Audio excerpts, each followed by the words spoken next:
அந்த குழந்தைகள் நம்மளை நம்பி கூட வந்துடுவாங்க.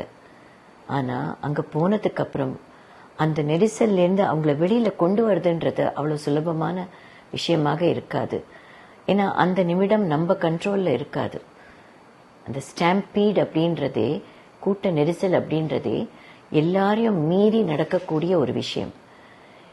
இந்த விபத்து எதுக்கு நடந்தது, எப்படி தவிர்த்திருக்கலாம், எப்படி இதுக்கு பாதுகாப்பு செய்திருக்கலாம் என்றெல்லாம் ஒருத்தருடைய மனசிலும் இப்போ கேள்விகள் எழுந்து கொண்டிருக்கிறது.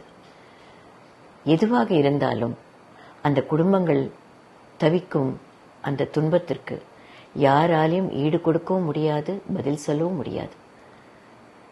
ஒரு குடும்பத்தில் அது தந்தையாவோ பிரதராவோ சிஸ்டராகவோ யாராக இருந்தாலும் அவங்கள நம்மளால ரீப்ளேஸ் பண்ணவோ அவங்கள கொடுக்கறது நம்ம சக்திக்குள்ளே இல்லை. இப்படிப்பட்ட விபத்துக்கள் பொதுமக்கள் எல்லாம் கொஞ்சம் விழிப்புணர்வோடு நாம் எல்லாம் நடந்துக்கணும். நாங்கள் பாரத சேவா அப்படின்ற எங்களுடைய ஸ்தாபனத்தை இதுக்காக தான் உருவாக்கியிருக்கோம். நேற்றுக்கு எங்கள் ஸ்தாபனத்தில் இருந்த வாலண்டியர்ஸ் அந்த இடத்துக்கு போனதுக்கு அவங்களுக்கு முதல்ல ரொம்ப நன்றி.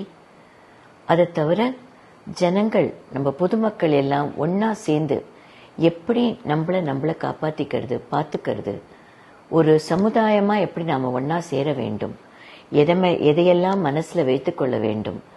ஒரு நிகழ்ச்சி நடக்கிறதுனா அதற்கு நாம் எவ்வளோ தூரத்துக்கு ஒத்துமையாக இருந்து நாம் எப்படி கட்டுப்பாடோடு நடந்து கொள்ள வேண்டும், இது எல்லாமே யோசிக்கிற தருணங்கள் வந்தாச்சு.